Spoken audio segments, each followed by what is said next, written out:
I have prepared several questions for David, and of course, I would like all of us who are here to listen and engage. And if you have your own questions, you could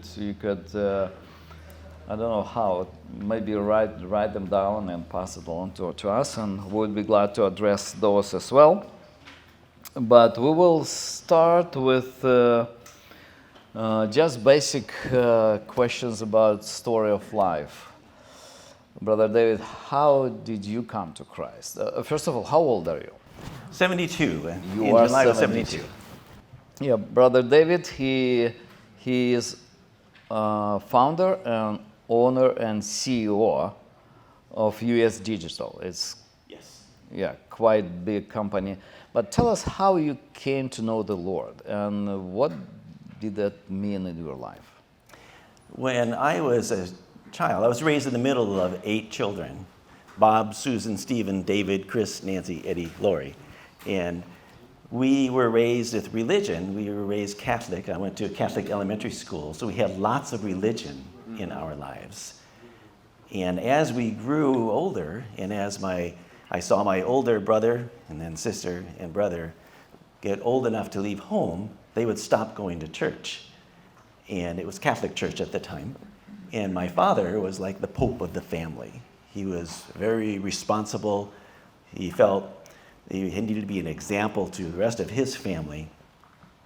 And it really bothered my dad. It broke his heart when my siblings stopped going to church. When my turn came, I joined the U.S. Navy and became nuclear power trained electrician's mate, serving on board a fast attack nuclear submarine.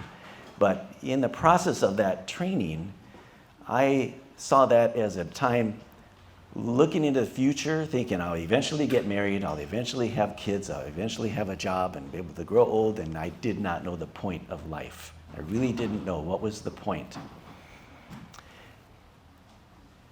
I figured that at some point, if I had children, I'd eventually have a son, and he would grow to be the age I was, and he was going to ask the same question I was asking: what's the point? And I did not know, and I did not want to put him or my children in that position.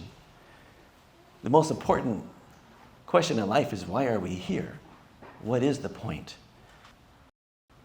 I knew that we were created. I knew because when the Lord made me, and he makes each one of us unique, and he gives us interests and abilities and a knack to do certain things and a makeup that matches that.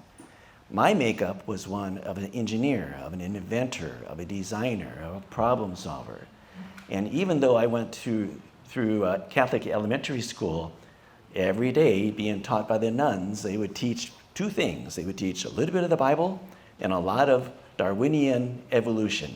And say, how in the world does that work? That Adam and Eve, the story in the Bible, they would talk about that, but then the bell would ring, and they would then go to science and biology, and they would talk about how we came from monkeys and from single cell, and I thought that did not make sense.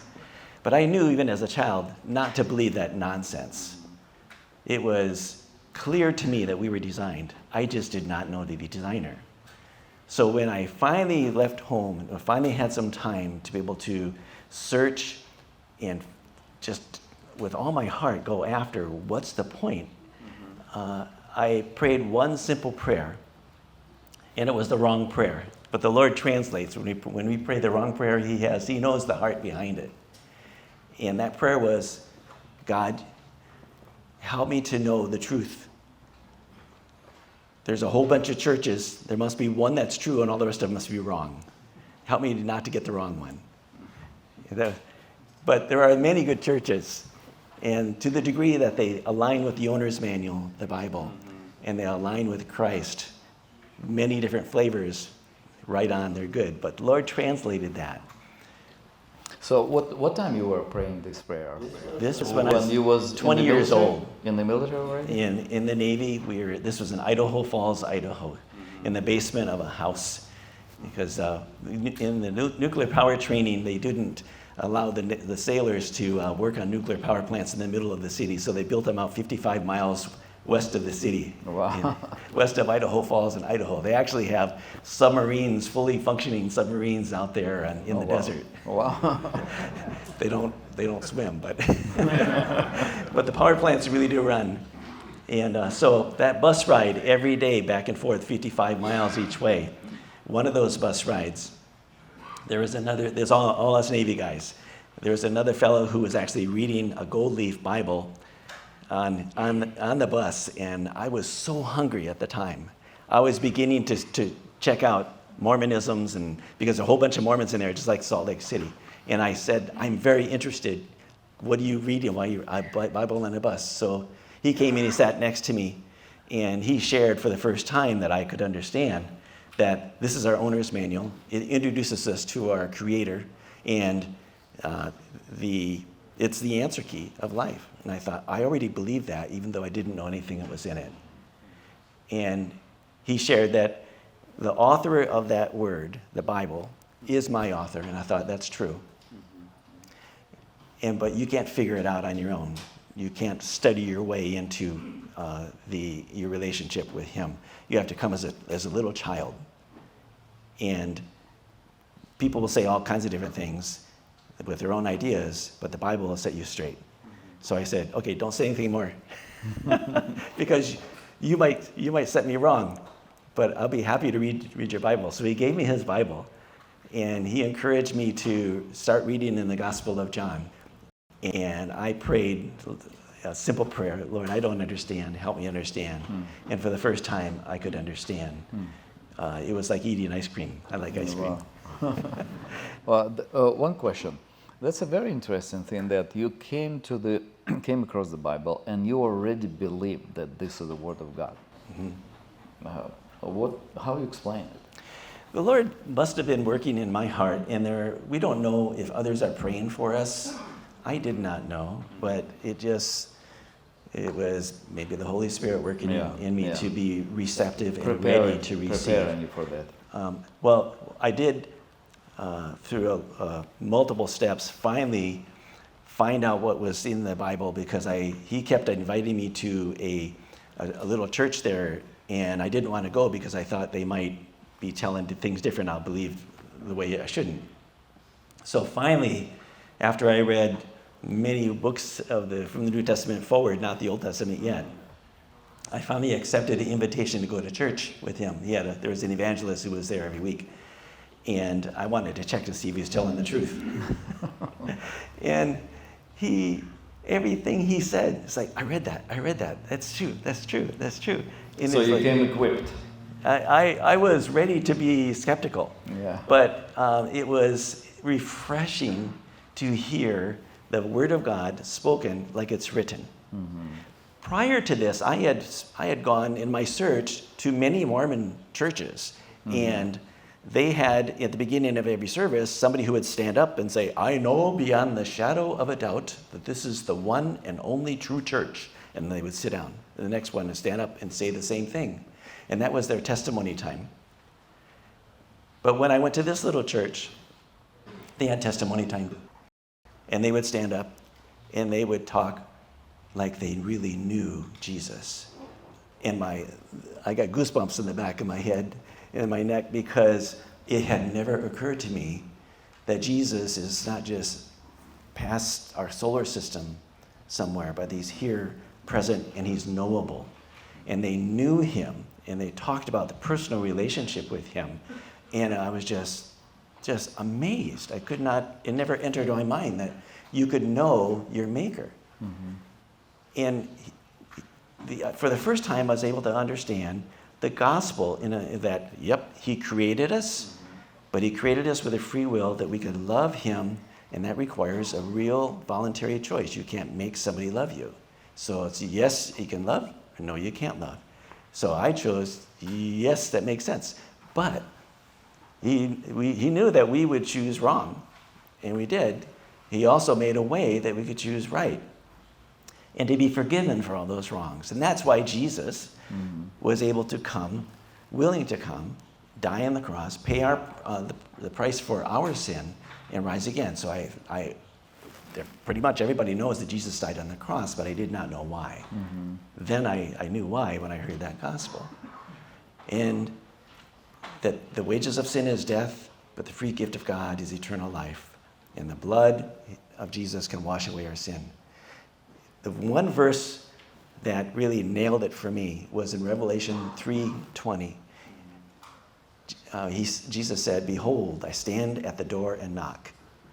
And if any man hears my voice and opens the door, I will come into him and sup with him and he with me." That's like eat dinner with him, live life with him. And I pictured a one-way door, or a door to my heart with only a doorknob on the inside. And he was getting on my heart. And I thought, no contest. I am a sinner. I need saving. Jesus is the one who paid the way. I'm up there. And I responded to accept his gift of grace and forgiveness because it's the only thing that made sense. And that was 52 years ago.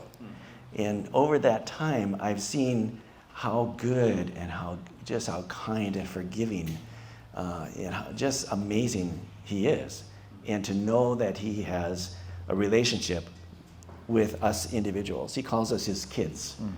And since then, I've learned the point of life that I didn't know that caused me to be so hungry. The point of life is love. Love is the point. He created us because he is love. And he loves us. And when we come to him, the first thing he does is fix that vertical relationship of love between us and him. And the next thing he does is that he gives us a heart so we can love horizontally those around us. The point of life is love. And I was so glad to hear that. So then many years later, the Lord did bless me with a wonderful wife. I've been married to Donna since 1977. And almost all of my family, I have two brothers that are still holding out, have accepted Christ, including my mom and dad. And so aunts and uncles and children and grandchildren, all of our three children, our three daughters came to know Christ at their earliest age. And we have 9 grandchildren. They all love Jesus. And I'm so thankful for his hand of blessing on our lives. Thank you. Thank you. That's a story, such a story. You discovered that love is everything, that God gives us ability to love him, and because of his love toward us, we have ability to love people around us. And I'll try to put it into context of real life in the world damaged by sin, where everyone around is not motivated by love most often. So we are talking about living in this world, and not just living in it, but doing business in it. So let me just direct you toward that, trying to explain, is it possible to be a businessman, being moved by the love of God? But before we come to that, if you could just give us a little of background, how you started your business and why you wanted to do that, why you decided that's your way of life. Sure. When I first accepted Christ, what do you know? I didn't know anything. We don't know anything about our Heavenly Father or about his ways when we first accept his gift of a new heart. And so I misunderstood. I thought that I needed to give up electronics because the only thing to do now was to be an evangelist or a preacher or something spiritual. And so I gave up electronics. And that's something I didn't say earlier. So electronics was something that was such an interest to me, self-taught since I was about 5 years old, learning electronics my whole life and just loving it. That when I accepted Jesus, I thought, well, that's secular, and Jesus is spiritual, so I need to give that up and go work at a church or something. And I could not be wrong. But I didn't learn that until it was either several months or several weeks later that I realized that the way the Lord made us, he made us equipped to do what he wants us to do. The most spiritual thing that we can do is to do what he's equipped us to do. That is our holy calling. The word holy means set apart for a purpose. And our purpose is to do what he's equipped us to do. There is no division between secular and spiritual. Jesus is Lord of all. And when he raises us up with the talents and the skills and the abilities and the knack and the interest to do what he takes pleasure in doing, that's as spiritual as we can get. That's as holy as we can get. So that,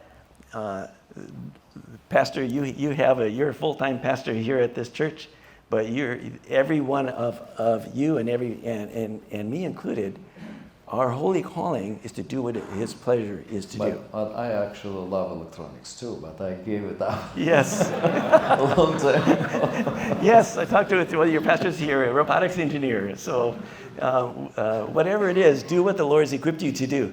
I think Eric Liddell was an Olympic runner, and he said, when I run, I feel his pleasure because God made me fast. If he made you so that you're really good at your particular field, and quite often it's in business, do that for his honor. Do that for his glory. Don't do it for your own pleasure. Do it for his pleasure. So that motivation counts. If your heart is behind it, when your heart is in it, and you believe that he wants us to do what we're doing, then it's a pleasure. You don't got to do it. You get to do it. It's a pleasure. So how did we start US Digital?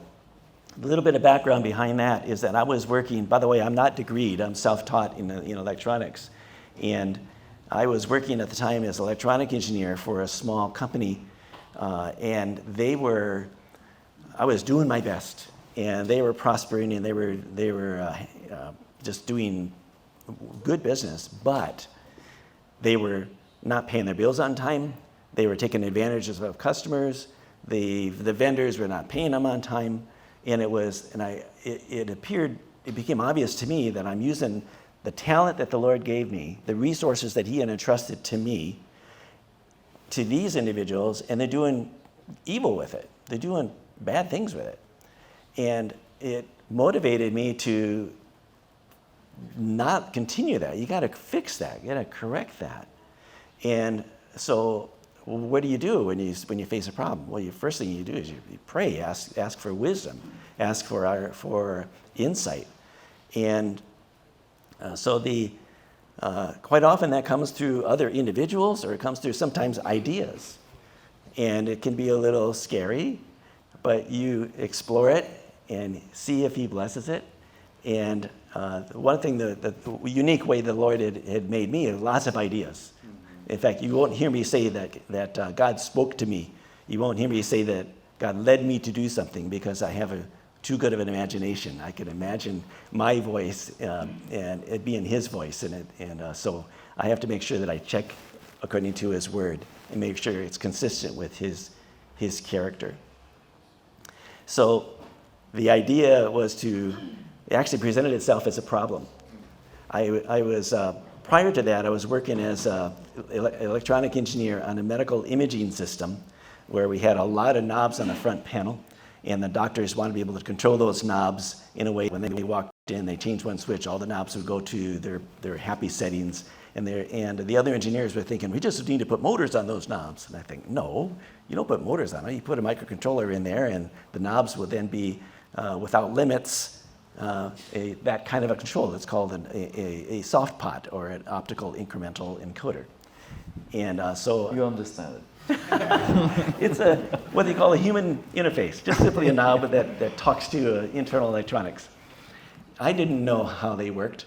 I tried to buy them from the different sources, and they were too expensive, long lead time, crummy. They worked lousy, and it's like, the world needs an optical encoder manufacturer. So in all these things, you pray and you seek and counsel and you experiment and you do what you can to be able to solve So you the actually problem. faced a problem that There's a problem, certain product Yep. that you couldn't find on the market. and it It's presented called a need. optical encoder. Yes, there is that. The world needed an optical encoder Yeah, I manufacturer. don't know what it is, but it's optical encoder. Uh-huh. So, and you decided that you need to invent that. Or Yes. So it took about a year for me at home to be able to. Why you thought that you were capable of doing that? What's that? Why did you think that you were capable of doing that? Well, I know the Lord had given me the knack and the interest and the ability. In fact, interest is the key to learning. If you are interested in something, you will very likely learn it very well, because if you're not interested, you won't learn. But I know that the Lord equipped me with the ability to solve problems, and I didn't know how to make it at first, but you learn. So it took me about a year to learn how they work and how to design and to manufacture them. And if you're going to make anything, if you're going to design something that's going to be selling to the world, there are people very likely already making those things. And so you have to make it in a way that's lower cost, higher quality, more friendly to the customers, in a way that can outcompete them, in a way that is why they want to choose you instead of someone else. And so that you don't just make another Me Too product, you got to make a better product. And you got to do it in a way that you always put two things together in manufacturing. Product, what are you making? And process, how are you making it? And those two are linked up. You can't just say, design something and make it in China, because they'll outcompete you. They'll steal your design to make it better. They don't need you.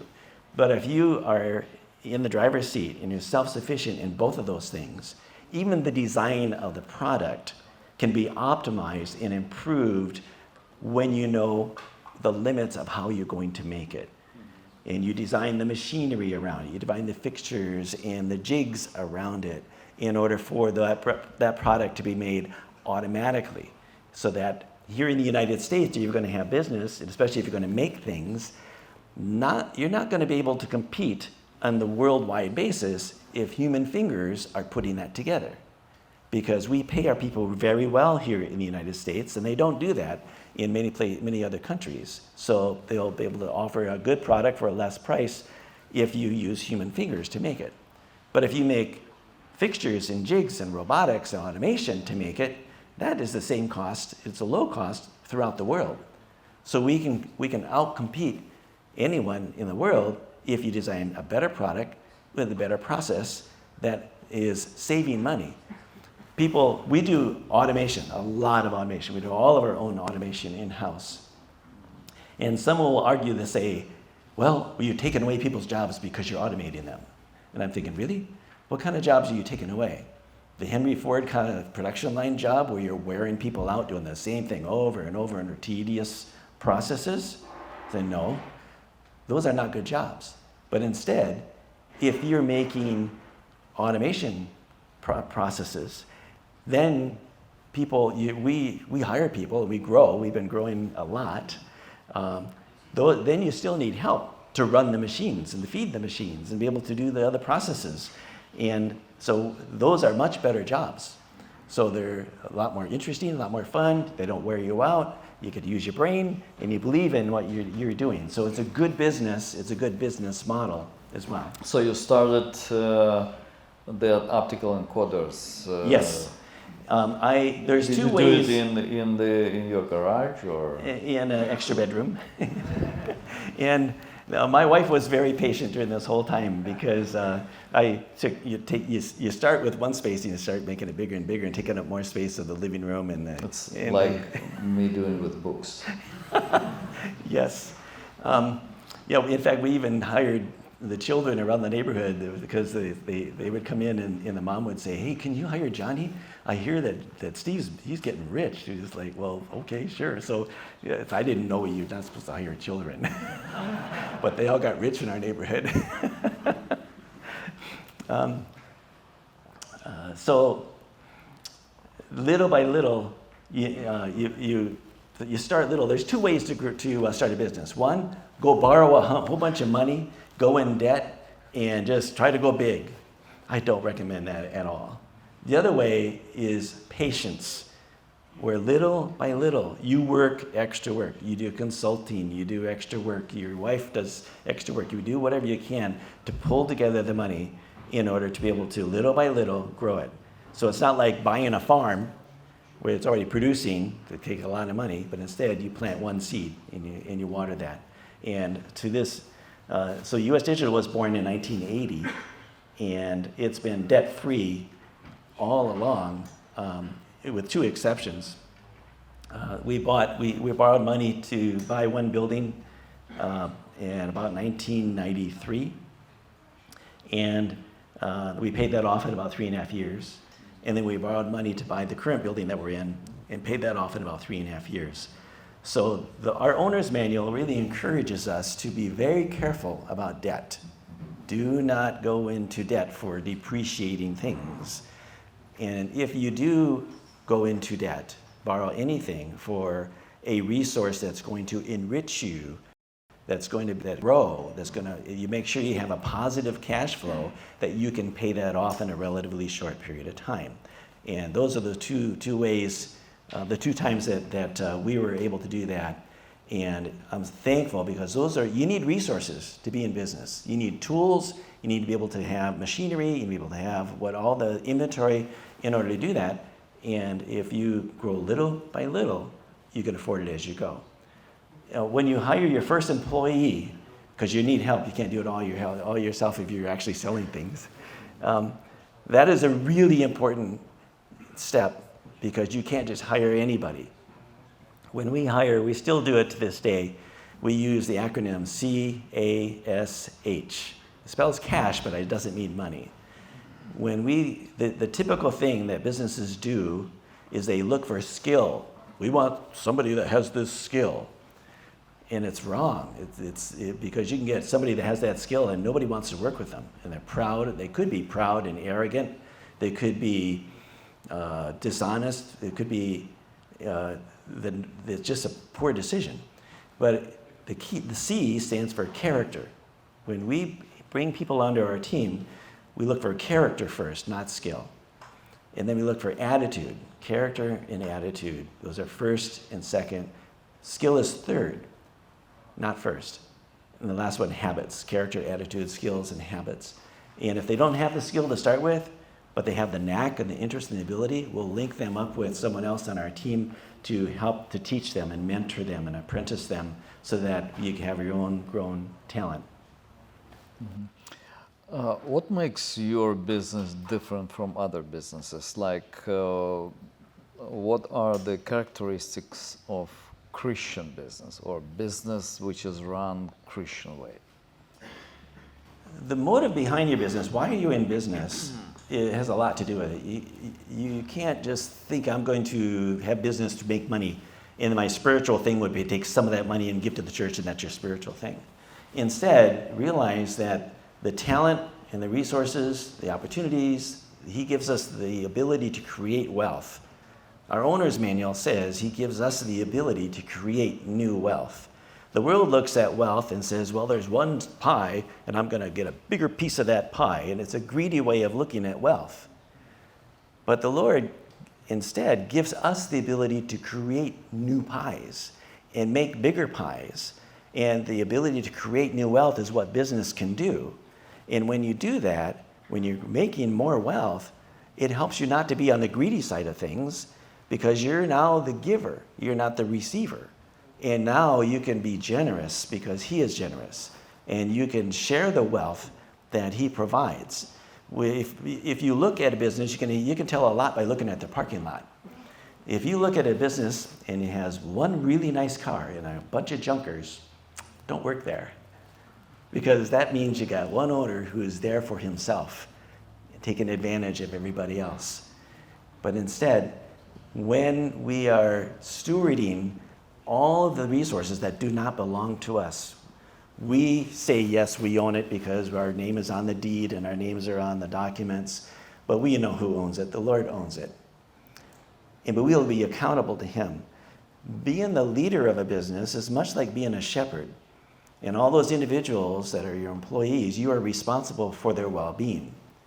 And if you take advantage of them, the Lord will call you on the carpet for you, for that. He wants us to be care for his sheep.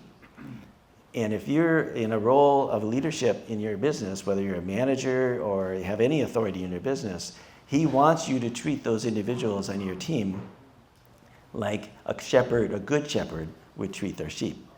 So that's one way that we should be the business, as business owners and having any authority in any business, is to ensure that we treat our people like he would treat them, like we want him to treat us, with kindness and love, and with fairness and with honesty and with selflessness.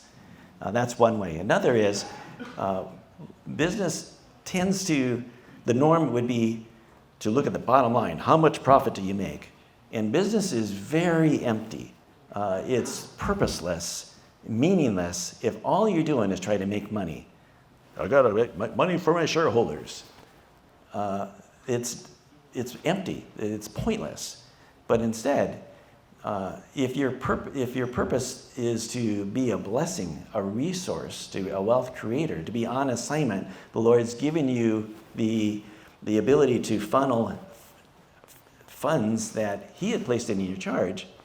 That's a whole lot more fun and a lot more interesting. We focus on making our customers successful. We focus on making our suppliers successful. And in the process, normally they want us to prosper as well. So we build relationships with them with making sure that they are cared for and that they prosper. We want them to make a profit at what they do, and they want us to make a profit at what we do. When somebody says, I want the lowest price you can get, and I don't care if you make any, well, that's not a healthy relationship. All the relationships, even with your customers, are mutually beneficial. So they should want you to also make a profit because you should be there next year, and you should be able to be growing so that you can also provide better products and a better future as well. So the pie, you're making more. You're not taking more. You're focused on other people's success and those individuals on your own team. You're responsible for them to make sure you treat them well. Many of the people on our staff know Jesus and love Jesus, but not everybody. But there are many good and moral people who have character and attitude, and they don't know where that comes from. But you want to make sure that you don't turn them away because they don't know Jesus. When they're a part of your team, it's really important to figure out, how do they feel? Do they feel like you're making them disadvantaged because they don't know Jesus, and someone else does? You're advancing someone, you're paying them more because of it. That would be unfair. So if they're good character, good attitude, and they're doing a good job, and they have good habits, then you reward them. And it could be that after a while, they really like you. In fact, they might even love you. But in reality, what they're doing is they're loving you, Jesus in you. So we're his representative. And when many people will not go to church who don't know him, but they'll go to a business. And the business provides many opportunities to meet with people. And if life is all about relationships, you're not just talking about business with people, you're also sometimes get to know them and be able to tune in to them as individuals, and you may be able to share with them about the Lord, about his ways. And they can see in you that you should have joy. You should have enthusiasm in what you do. And not everybody does. And so they may even be hungry to know, what is it that makes you that way? And of course, Jesus is the source in order to make us that way. All right, let me sum up a little bit to this point. So you say that to run business a Christian way means to take care about your customers, Yes. your suppliers, Yes. and your employees. Yes. But in order to be a businessman, you need to have a profit. Yes. And how you get it, if your whole efforts are to different direction, you are not making profit, you are making those people happy. Actually, you can do both. Jesus knew a little bit about business. He was a carpenter. That's a business, right? And when it comes to the stewarding of resources, in a way, I'll compare it to a farmer.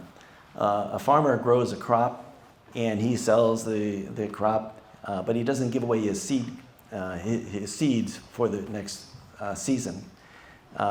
And he doesn't just simply consume everything. Instead, his farm grows and he invests in it. And yes, it is absolutely spiritually good. It is good stewardship to make a profit. When the Lord spoke these parables of talents, he entrusted one with 1, 2, and 5, the individuals. And what did he want them to do? Go increase, make more, invest it. And business is an investment. One of the best investments you can make is in your own talents, in your own abilities that the Lord gave you, and those on your team around you. That's a very good investment to make more. And when the Lord makes more, he makes it plenty enough for you and for others too. It really comes down to how is his economy? The Lord is not poor. He has all the resources necessary. And when it comes to our ability to give back to him, that's an expression of love. It's an expression of trust. So you started with just nothing actually in your bedroom, and now you have how much you sell gross a year? About $30 million per year. 30 million. And and it's all with keeping those 3 principles. Yes. Okay. Yes. I've been married to Donna for many years, and she also has been. We own, between the two of us, we own with no debt all of U.S. Digital, but we know the Lord really owns it. But when you're in business, even if your wife, my wife doesn't really know about how to run the business, but I listen to her. And it's very important over the years when I would, especially making some big decisions, to ask my wife, when even she didn't know anything about it, to seek her counsel. Because the Lord uses your wife. Even if you don't know how she could figure it out, she has intuition. And the Lord makes sure, if you're in business and you're making decisions, make sure that you never go against your wife. Even if she doesn't understand. Stay on the same page. Because you're in it together, whether or not it's the businesses, you think, well, it's my business. No, you're married, it's her business too. Did you have any customers or suppliers or employees who were trying to take advantage of you? With your open heart and just good intentions, and some people would come and try to get the lowest possible price or just get for themselves, because people around, they are sharks. The world has many opportunities for evil, and always has been. So I want to make sure that I don't misunderstand that we give everything away. Everything is generous, and we just don't have anything for ourselves. No. The healthy relationships are mutually beneficial, good for them, good for you. And even though those individuals will want to come take advantage of you, you don't let them. You say, no, that's not right. Many businesses have trouble with what you call accounts receivable. In other words, you send them your product, you send them an invoice, and then hopefully you get a check in the mail. And a lot of companies have trouble because they won't pay, and it goes way out, 60 days, 90 days, 100 days, 6 months they don't get paid. We have never had that problem. It might be 0.00 some percent of the sales that we do are a problem to get paid, because we're very careful about being wise. Wisdom is the practical application of knowledge. And when you know what's right and what's wrong, you know what's fair, you know what's appropriate, you also need to be able to stand up and be able to ensure that you aren't taken advantage of. That's one thing nice about being raised in a big family, is that you get picked on, but you also know how to pick on. You know how to defend yourself and how to negotiate. So big families, they're very good because you learn how to work with human nature and win. When you are in business, because you're human and because your employees are human and your customers are human, your suppliers are human, you will make mistakes. Somebody on your team will make a mistake, or you will, or your customer will, or your provider, your vendor. When that happens, that is just a golden opportunity to build a reputation of gold. It is the most important thing you do is that when a problem happens, make sure that whoever is on the receiving end of that problem, They brag on how good you responded to it. Early on, I had purchased 1,000 bushings, and that was just, back then it was a lot because we were just beginning, and they came in wrong. And it's like, oh, and I couldn't use them. And I went to return them and they said, no, you bought them. Said, but they're not right. No, you're stuck with it. It's like, oh. And so you can learn by contrast how not to do it. And I learned I don't ever do that, because I would never do business with that company again, because when there is a problem, you discover where their motives are. You discover where their values are. So when we have a problem, we'll do whatever we can to turn that into a heroic fix and make those individuals your biggest fans. They're going to want to know, is that problem going to happen again? Are you going to make the same mistake again? And that's an opportunity to make them, to build their confidence that you've learned from it, you be honest about it, full disclosure, but you also fix it and you make and reward them so that they become a fan. So problems can be good because there's two ways of looking at it. One, it could be a $10,000 loss if you don't learn from it, or it could be a $10,000 tuition payment if you do. Those losses are, if you learn, if you apply that, they are very valuable tuitions for your future and for your team. If anybody in your team makes a mistake and something happens, it's not in the making a mistake that causes, that really determines whether or not you're going to keep that person on your team. If somebody runs a forklift truck into the garage door because they didn't put it up high enough and they just destroy the door, and they hide it or they make excuses, they're gone. They're just gone. We fire them. But if they say, oh, I am so sorry. I should have seen that. I learned from it, and I just feel terrible about that. And you see that they are smarter for it now. They're a keeper.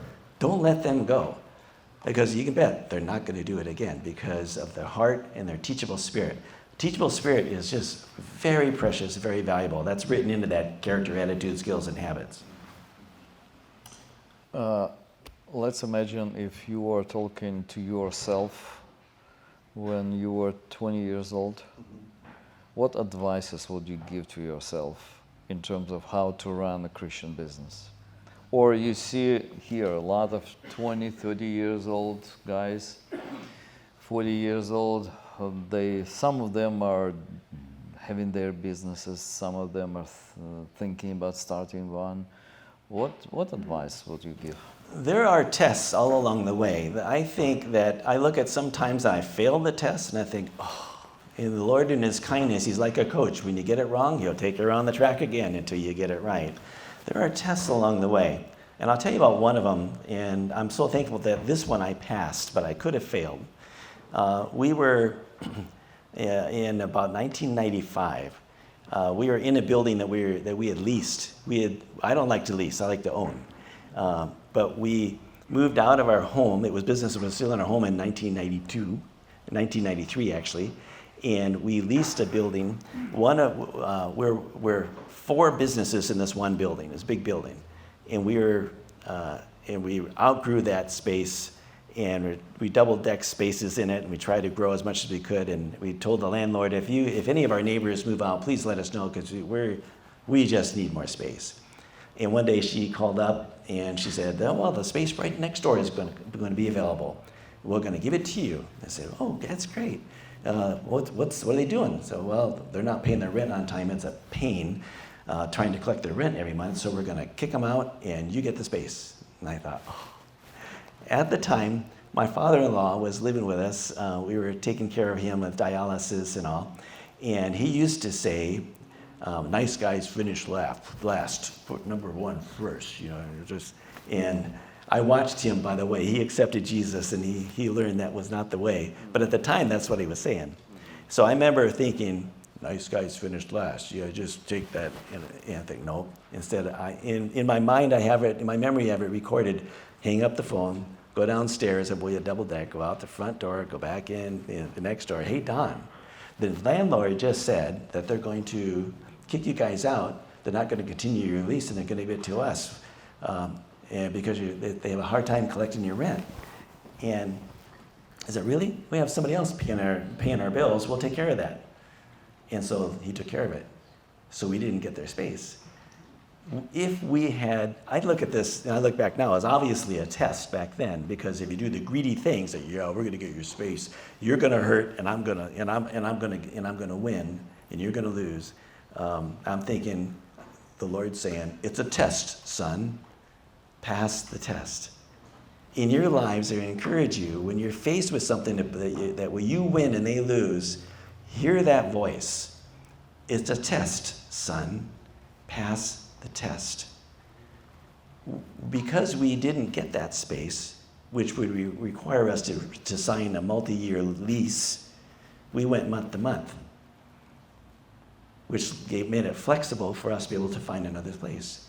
We were able to find, in 4 weeks, we found the first building we could buy, and we bought it, and we were able to move into it because we had the freedom, because we weren't locked into a lease where we were. So thankful. That building, we outgrew that one in about 4 years, and then we were able to buy the building we're in now, which is much bigger, and still keep the other one because it was paid off. And for 10 years, we had a tenant in there, and just all we had was just a net profit of $10,000 a month coming back from that building. And they gave notice, and there is a ministry called Firmly Planted Family Homeschool. They had a vision for a homeschool resource center to help homeschoolers, their families, and they had a vision for a resource center. And I knew Jay and Heidi St. John and their vision, and they were praying and we were praying, and I thought, well, duh.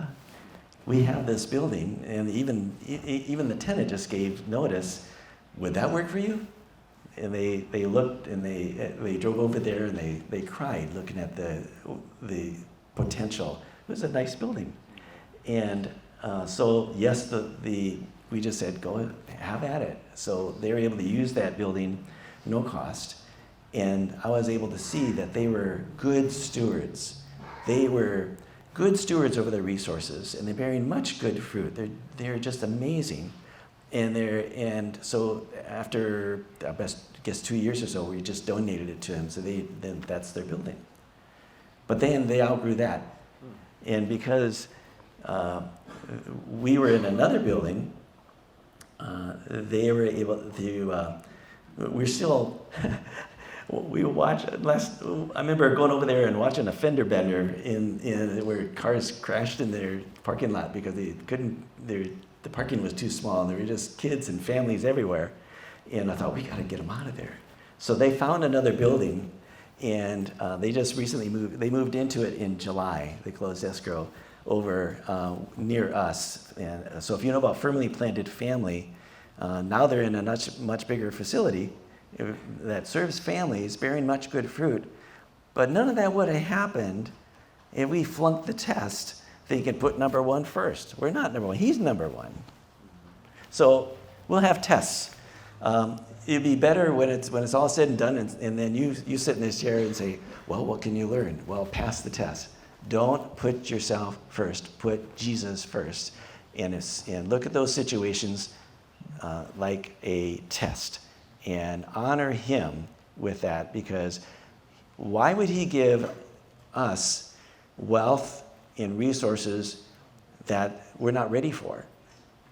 If we're using it to consume on ourselves, and we're greedy with it, and we're selfish with it, then it would be counterproductive for him to give us more. If you imagine faith, abundance, a lot of resources, don't wait to be faithful with that. If you want to be faithful in the big things like that, when you vision that, be faithful with whatever you have now. He is faithful in little, will be faithful in much. And the Lord, over time, can entrust you with more because you are trustworthy with it. Mm-hmm, mm-hmm. That's very good. When we visited your place there, I had seen a lot of Bible verses there, and you're pretty well known here in the community as a Christian businessman. Do you see any resistance to that, or maybe even bad will from other people just because you're Christian and you're promoting Christian values, and how the society is being changed in that matter? There's two ways for us to be able to live out the Christian faith and be able to somehow just simply operate a business in the way that is pleasing to Him. One is to put your Christian symbols and everything on, fish and everything on your business cards, and I'll say, I'm a Christian business. It's not a Christian business. It's Christians in business. The way and I don't think the Lord is honored with that, or you're actually somehow advertising Christian. Instead, it's through your behavior and through your integrity in your operation that people can figure out that you have integrity, you have honesty, you have a strong work ethic, that you're of a character that is honorable. That is the way for people to witness how business is done, not by the advertising because you can misuse that, but instead by your practice. And to answer your questions, in the building that we have, it's about 125,000 square feet.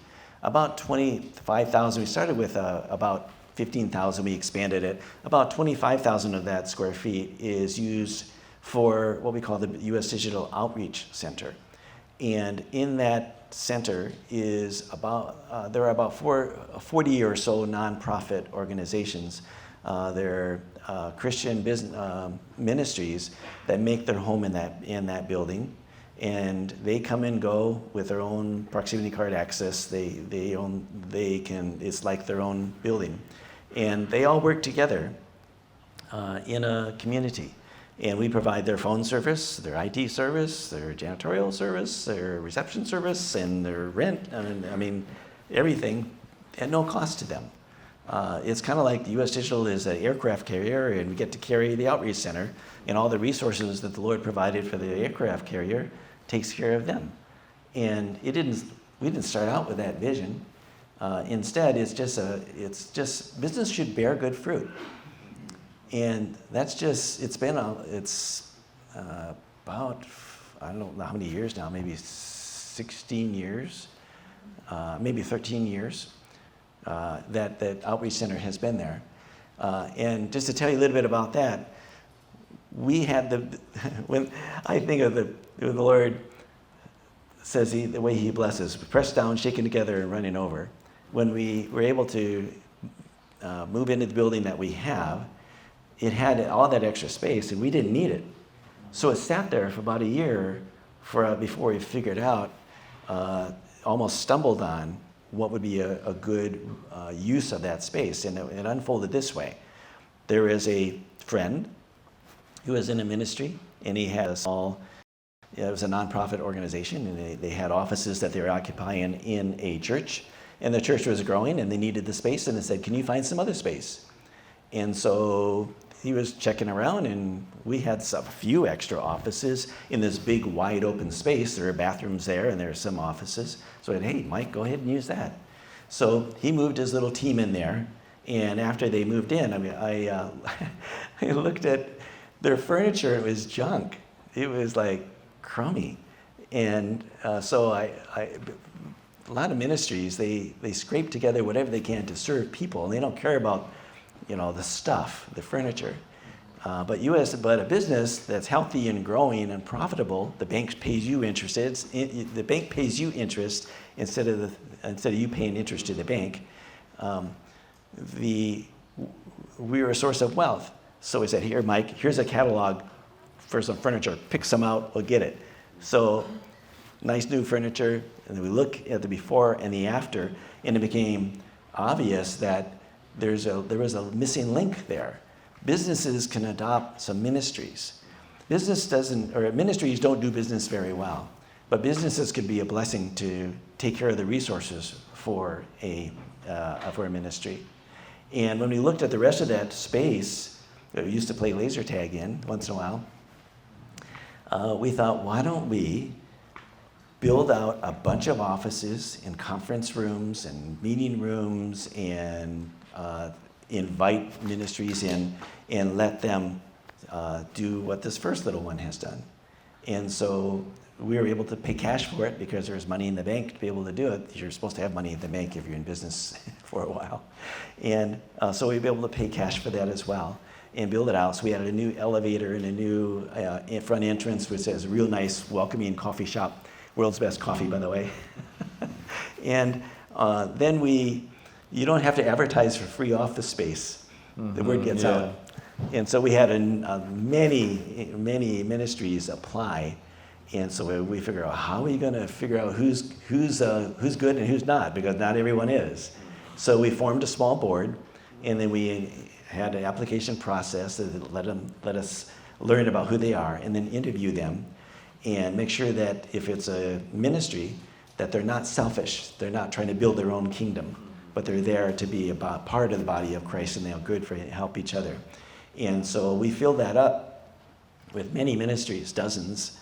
And then we thought, we got a big waiting list, let's build out some more. So we built out some more, and we built out some more, and we filled it up. I think we're kind of maxed now. We still have a waiting list. But we also have a full video studio and a media team and audio studio. And Way FM has been in that building now. They've just moved out because they're merging with another ministry. But that has become a community that someone may come in and be ministered to by one of those ministries, and they say, you know what, here, come down the hall with me, and they'll link them up with another one. And plus ministries, it's kind of like if taking a bunch of organs and put them in the same human body, the liver with the pancreas, with all of those, and the body of Christ working together in a community like that, synergy really is healthy. It's really good. So we look at that and I think we have an unfair advantage because so many of those ministries are praying, oh Lord, bless U.S. Digital. And we prosper, and we're so thankful for them. Yeah, praise God. You had been for a while involved in public life here. So what do you think? Should a Christian be involved in politics? And if so, what are the warnings and guidance? And Sure, I look back and I'm so thankful that the founders of this country came here with the right motives, the right heart, the right vision for a future, for the glory of God. Their worldview, their desire to honor God in all of their ways built this country. And it wasn't, and the country prospered and grew and was blessed in so many ways, not without trouble. There will always be trouble. There will always be a battle. Just like throughout Israel's history, that nation, you look at that nation, there's always been good kings, bad kings. And he did evil in the sight of the Lord. He did evil in the sight of the Lord. He did good in the sight of the Lord, and he did good in the sight of the Lord, and the Lord is very pleased. Leadership matters. It matters in your home. It matters in our businesses. It matters in the country. I think the turning point in America was when Hal Lindsey wrote a book, Late Great Planet Earth. And a lot of Christians read that, and they adopted an escapism kind of a view, that we're only here, this is not our home. That's true, this is not our home. But he said, occupy until I come. Honor Christ in all of our ways, because if we vacate the decision making, what are they doing? They're making laws. Laws are defining what's right and what's wrong. If we allow those who hate God or are enemies of God or don't care about God to define what's right and what's wrong for all of us, we will not prosper. Evil will prevail. So it's very important that in all areas of life that we are the salt and the light, and that we engage to do good, and that we oppose evil. If we are passive, we're silent when evil is happening around us, it's just like a yes vote. We become accountable for that. So it's important that we do what we can. In 2011, we went through a very deep recession here, and a lot of our friends and many people that you know and I know were losing their homes and their businesses, and they're out of work. Their lives were falling apart. And up to that point, I was really not very tuned in about anything political or anything governmental. I was just basically focusing on our family and business, and it's a full life. We're raising a family. But it became really clear there were a lot of people hurting. And it became apparent that we were hurting more than we needed to, and more than in many other areas in this state. And so for the first time, I started asking some questions. Why is it that way? Why are we so enduring this recession, and it's not getting better, but in other places it is? And I learned about, at the county, that there were 3 individuals they called county commissioners, and they make the decisions that would set the environment here, whether or not business is going to prosper or be stagnated. And I figured, well, I'll go talk with one of those guys. So I talked with one of the 3, and I thought, oh my goodness, he doesn't have a clue. He doesn't know how to even run his own family. How in the world did he get to become a county commissioner? And no wonder it's so bad. When businesses would try to get a permit to build, to expand, to hire employees, to be able to do the fees would consume all of their startup cash. The process would be so burdensome that they would say it's not worth it. And so businesses wouldn't create jobs. It was just not worth it. And I thought, wow.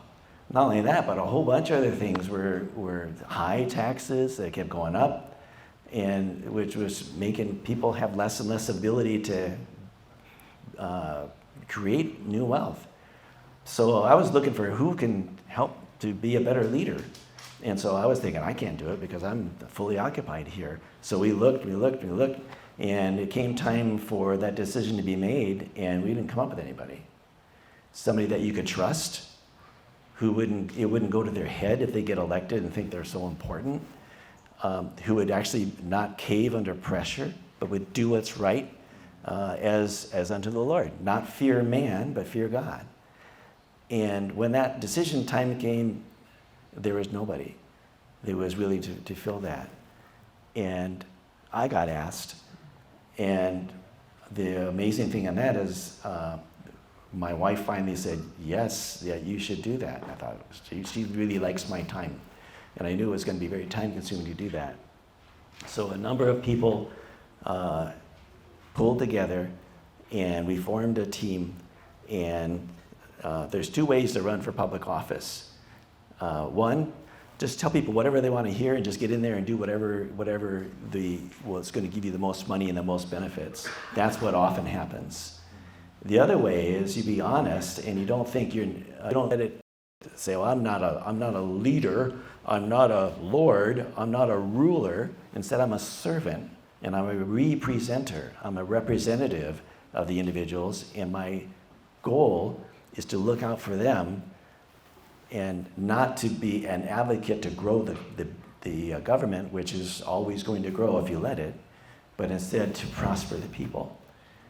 And so I wrote down and created a website. Here's what I would do. Here's a specific problem. Here's a specific solution. Problem, solution, problem, solution.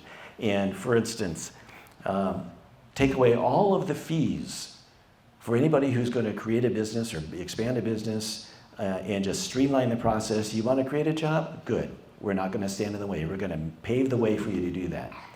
And it was all called the Fee Waiver Program. And lower taxes, don't raise them. And make sure that you're not wasting the money in business or in government. Government's really good at wasting money. I think of the saying, why buy one when you can buy 2 at twice the price? That's the way government quite often thinks. So I was elected as a county commissioner in 2013 and was able to do everything on the list. And within a matter of, it took about 6 months to get it to turn it around. But we removed all the fees for all the businesses and nonprofits.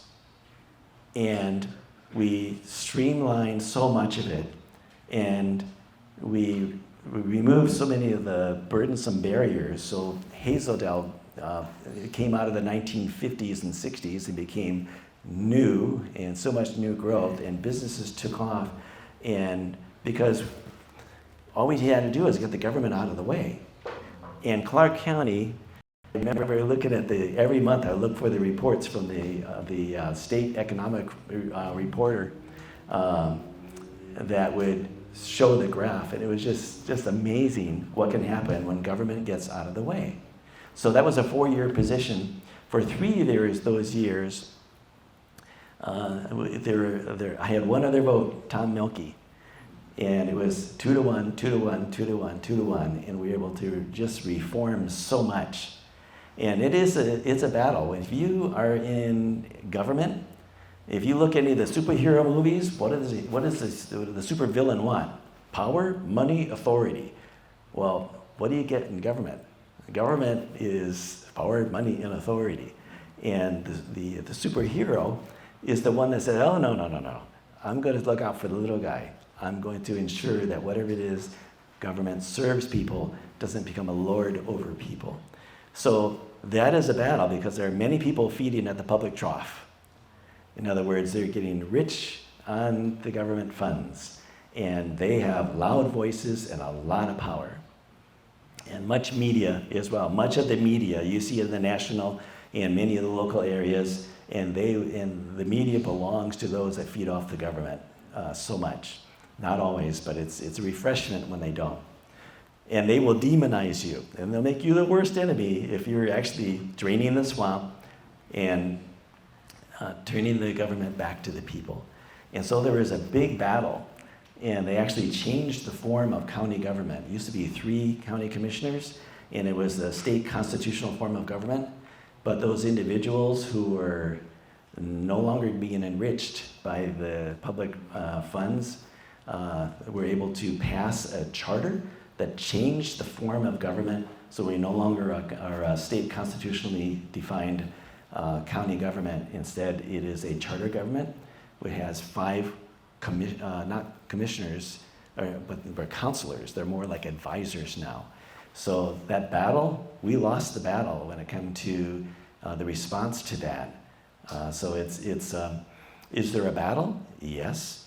But we could have continued to prevail. We could have prospered and continue to prosper to this day had more believers who know Christ, who know his ways, who aren't greedy, who aren't selfish, who aren't egotistical, who want to be able to bless their families. If they voted, if they made a difference, if their voice was counted, we could easily have good government. It's because many of us don't take the time, or we're not aware what the significance is of what our voice matters, to be able to actually vote in good people and don't let the evil prevail, because the easiest thing to do is allow evil to prevail. Gravity will always pull down. Government will always try to grow, and it'll become a lord and a master and a tyrant unless good people will step up. There's two kind of people that run for office. One that think, I am so good, I am superior, and I am just leadership stuff. And so those individuals, they think they're qualified. And so they run for office and they get elected. And they get elected because union money and a bunch of special interest money will get behind those people because they know that it'll just give them all the more money. But then there's those individuals that are humble of heart, teachable spirit. They don't think they're qualified because who am I to rule over other people? And they don't, not only do they not run, but quite often they don't vote. If those individuals, if you are of a humble heart, a teachable spirit, you have good virtues and values, and it's not going to go to your head to get elected to a public office to serve people rather than to lord it over them, you can make a really significant difference. This country would be very different if so many individuals who think they're not qualified would take the time and the effort and make the sacrifice even to run for office and then be able to actually solve problems on a community level. Talking about business, $1 billion business, county government, that's business. And it requires good judgment, it requires expertise, it requires experience, and it requires a humble heart, because quite often individuals get elected and it goes to their head and they become worse than the person that they replaced, because somehow they weren't ready for that authority. They weren't ready for that, what they call prestige. It's not prestige. You serve the Lord, and He'll look to see whether or not we somehow get the proud heart. The Lord hates pride. So if pride is a battle that you have, don't run for public office. But if you feel like you're not qualified, you're probably the best qualified. All right, I have last question, and then we'll have some time for questions from you guys if you have some. We were talking about how to run the business Christian way, but probably most of us here, they work for someone. What would be your advice to them, how to be successful in that position? That question was asked by our daughter, Rachel. Dad, I'm going to get my first job. Well, how should I do this? How should I work? I said, well, first of all, whoever you're working for, give them all the credit. Make them so that they can't live without you, because you're so helpful. You just bless them and do your best. And when you're their employee, make them so glad that you're on that team. And don't think of yourself. It was Ronald Reagan or a good president that said, you can accomplish anything as long as you don't mind who gets the credit. Serve that individual like you're serving Christ. When they're not looking, do your best. When you make a mistake, be honest about it, let them know, and make it better. Just make sure that whatever it is, think of Jesus as your boss, because He is. All right, thank you very much. So if you guys have any questions, we have time for that. Okay, Bogdan. What church do you go to? What church you go to? We're going for years to Camas Foursquare out in Camas, and in July we got transplanted. We're currently, my wife and I are going to Bethel Community Church in Washougal with Pastor Rich Blum. Small congregation, very mighty, because I think of them as they're healthy in the way that they're a red blood cell, but they're also a white blood cell. I love how the relevance of the community, the culture around us, that we have the answers, we have the worldview, we have the principles that will save people from so much trouble. We have young kids going through surgeries trying to change their sex. We have abortions that are happening. We have critical race theory and hate America that's being taught in our schools. We have all kinds of things happening. And if we're silent, we're not doing anything about it, and we even put our kids in that situation, somehow we can't live in a little spiritual bubble, because the world around us is where the Lord planted us. This is our turf. We're responsible for our community, and we can make a difference in it. And so I like a church to be relevant to the community, not just to bring people to Jesus. Absolutely, that'll never diminish. Grow in His Word, grow in maturity, grow in love for Christ, but apply what you know and be a problem solver, and be a light and a help to the community around us as well in the culture. So yeah, the word for that is politics is important. Thank you. Are you hiring? If you go to usdigital.com, you'll find if there's open positions, you'll see them there. So we normally are hiring. We actually, our normal growth, in fact, I would have a little picture, framed graph where every year, and it's like, and during the recession, the lockdowns, a lot of companies had to lay people off and couldn't get their supplies, so they cut back, and so they were really hurtful. but we grew fastest during that time. And because we had a lot of inventory and we provide all the services ourselves for everything in-house. We're not using outside services. So those people that could get product, they couldn't get them from our competitors, so they came to us. And a lot of people have bought a lot of inventory. And now they're burning through that inventory. And so we've actually gone down in sales this year, but now we're beginning, we're finally, they're burning through that inventory, but now we're starting back up in this month. So thank the Lord for ups and downs. Be faithful. That's why I always need a cash reserve. Vanya. David, question for you. So after innovating, you created a good product, innovative product. Did you stop innovating? Do you have a team, or do you yourself keep innovating and inventing new things? How do you prevent from the stagnation and just settling, hey, I got it, so I'll just keep at this level? Let me repeat the question. After you invented one thing, how you keep inventing other things, or not stopping at one certain point? A common thing that happens, I think, or at least it happens too often, is that the founder of a company will grow with it to the point where it outgrows that person's ability to actually manage a business that finally is much larger than they started. And you move out of the area of your own expertise. My expertise is in hands-on electronics, software, hardware, mechanical, engineering kind of stuff. And the other abilities were sufficient for smaller businesses, but a CEO who doesn't step out of that administrative top role can really handicap their company. It takes a humble heart to do so. You can't get the big head because your expertise, you recognize what you're really good at and don't move yourself out of that in an area that you're not good at.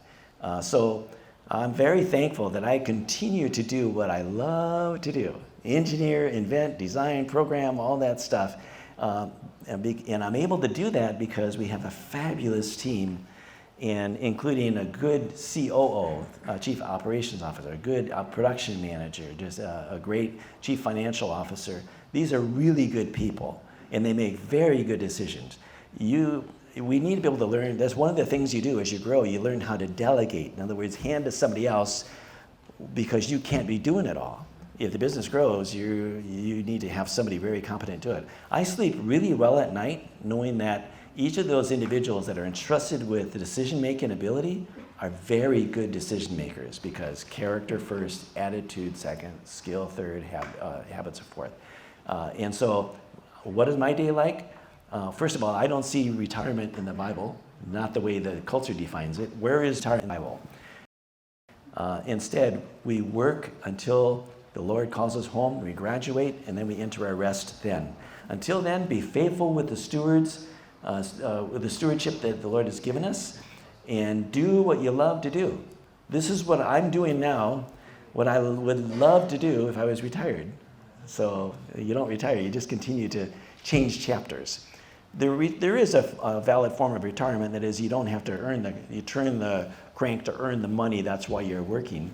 After a while, if you're a good steward of your finances throughout your life, you shouldn't be in debt when you get to be in your 70s. You should be able to be self-sufficient. If you're not there, then work toward that. But continue to do what you love to do.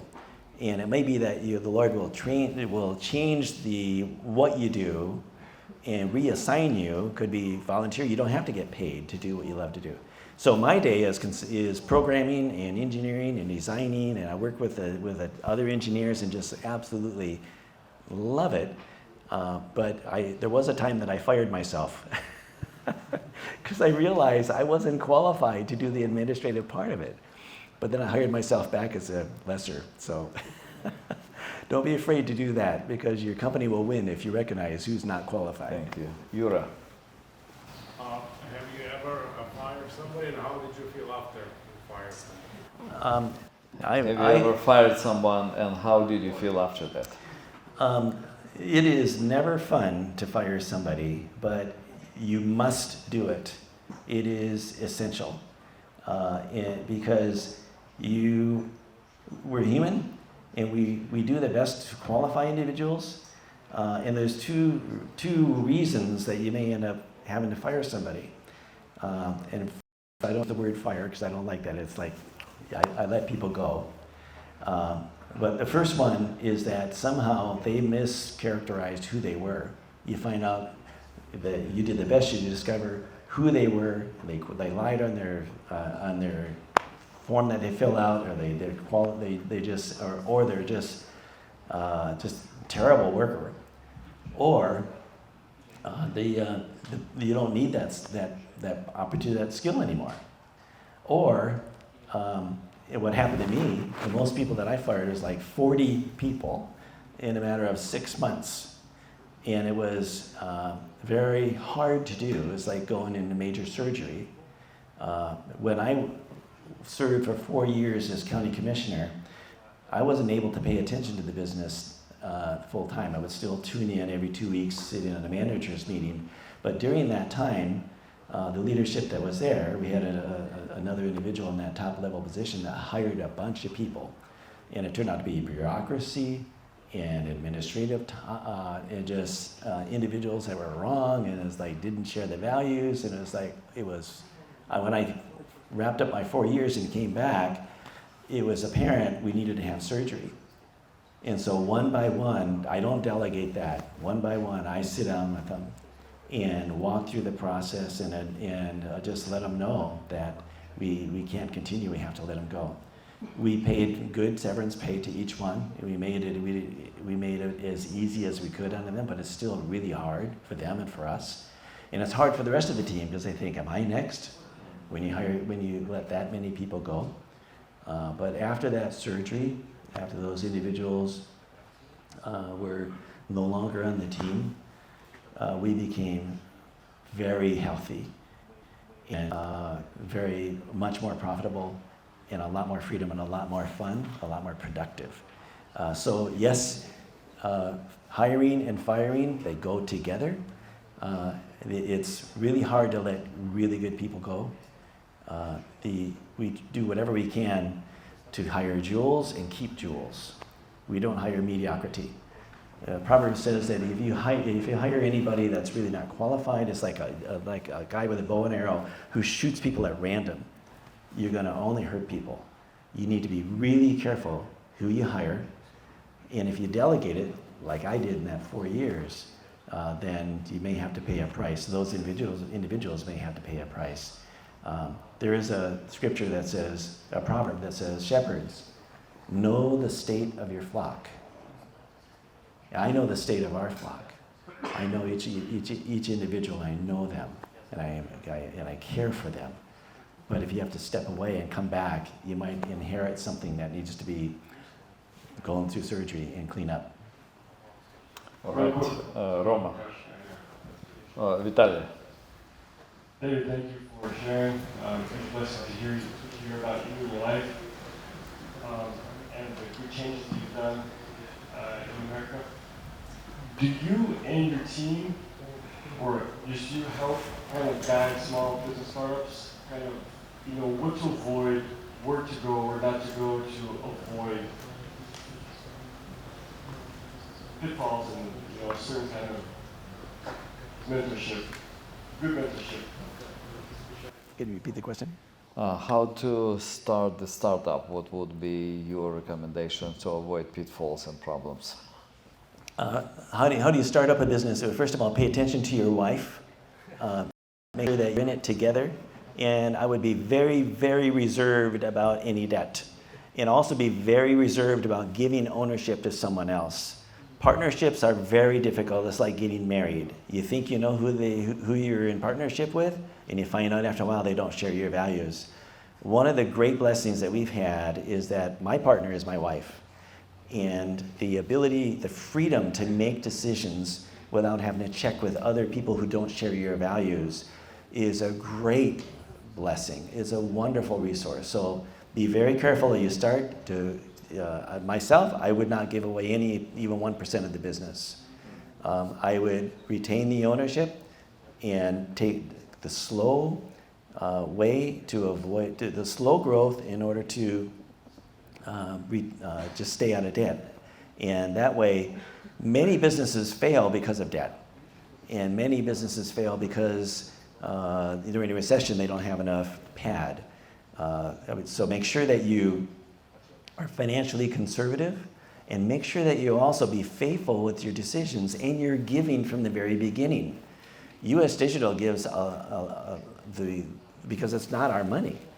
The vision that I imagined when the Lord, when we started our business, was that it was kind of like this: Lord, if you would give me an oil well, could you entrust me with an oil well? Because the oil's going to be pumping out of that pipe, but it's not to be consumed to myself. It's your oil, and you can feed it anywhere you want to. I'm just a steward, and it'll take care of your family, but it shouldn't be consuming on your family. So business is kind of like you being entrusted with an oil well. Be faithful from the very beginning. Don't wait to start giving. Don't wait to start doing what's good and right until you grow. Do it. Get that track record from the very beginning. And get good counsel. Don't try to make decisions that are you're not informed on. We tend, I think guys, and especially guys that tend to jump into leadership or into business, they tend to be loners and trying to be, lone rangers, be able to make the decisions myself. Is safety and counsel. Talk it over with other individuals. Don't be alone. I had a number of individuals that over the years said, "Can I just sit down and talk with you? I don't have all the answers, but I had some of the answers to some of those things that they were going to do." And I, no, don't do that, because the ability to come along with a brother or a sister, your family members, people with more experience, to get good counsel, to make those good decisions, will help you to not fail. You can learn from their mistakes, because if you're in business, you're making mistakes. That's called experience. And you can share that with somebody who doesn't have to learn the hard way. All right. Да. Судя по всему, у вас хорошее образование. Looks like you have good education. Какое у вас образование? Это первый вопрос. Второй вопрос. Важно ли получать What образование? kind of education I have, and is it important to get education? И если это важно, то где? Потому что у нас либеральный учебный And it's important where, because most of the universities are liberal. I am not degreed. I have, as far as I went is, well, first of all, the skill that I have is self-taught. And I'm a lifelong learner. And one of the key things not to do is to assume that somebody else is going to spoon feed you, that you need to somehow go to a university, that you need to somehow go to a college to have them teach you. It used to be when I was young that information was scarce. I had to go drive down to the basement of a big building in downtown Los Angeles, and to go through a bunch of microfilm and a bunch of information, and you had to buy college books to be able to learn. Now, knowledge is noise. There's so much knowledge that the challenge is to hold back what you don't want. All of the knowledge that you need is out there. You don't need a college professor to teach it to you. Now, don't get me wrong. We have individuals on our team that have advanced degrees, and they fill in. They have areas of expertise I don't have, and I draw from that. And so I don't want to discourage you from going to college, but whatever you do, keep in mind what has happened to the colleges. They want to make you well-rounded, which is to teach you the stuff they want you to believe, and it is the best teacher is you. Learn, study, don't waste your time in front of the TV. Don't waste your time, just don't waste your time. Instead, learn, study on your own. When you're in a high chair, somebody else feeds you. Don't be in a high chair. Learn to feed yourself and apply that knowledge. You develop your own expertise. Get the tools that you need. Get your hands on those tools. Get the materials. If you have children, you have sons and daughters who have a knack, who have an ability, who have the interest. Get them the resources, come alongside them, teach them, help them to develop. There's a book called Outliers. And it tells the story of many individuals, or a small number of individuals, who became outstanding in their field. The Steve Jobs, the Bill Gates, and those other individuals, and that they just had far exceeded anybody else. And the thing that that is the obvious reason that they did is that they had the opportunity and they put in 10,000 hours as a young person in their field of interest and expertise. And if you read the book, it's kind of like you come across a super tomato plant. It's like, look at all the tomatoes on that plant. It just happened to be in the right place at the right time and just get. But instead, you all have tomato plants. Who are your children? You can make them into super tomato plants by looking at their interest, looking how the Lord has equipped them, and come alongside them. And you make them an outlier. Give them the opportunities. Teach them. Get them the tools. Get them the whatever resources they need to get the experience, and help them to learn how to develop the skill that the Lord put in their hearts to be able to develop. Thank you. Okay, I think we are out of time already. We will just wrap it up now, and you will have an opportunity. I think that David will stick around for some time. You will come and talk to him. So I will ask Andre to come up here, and he would help us to pray together and just finish it up. Thank you, David. Okay. Thank you.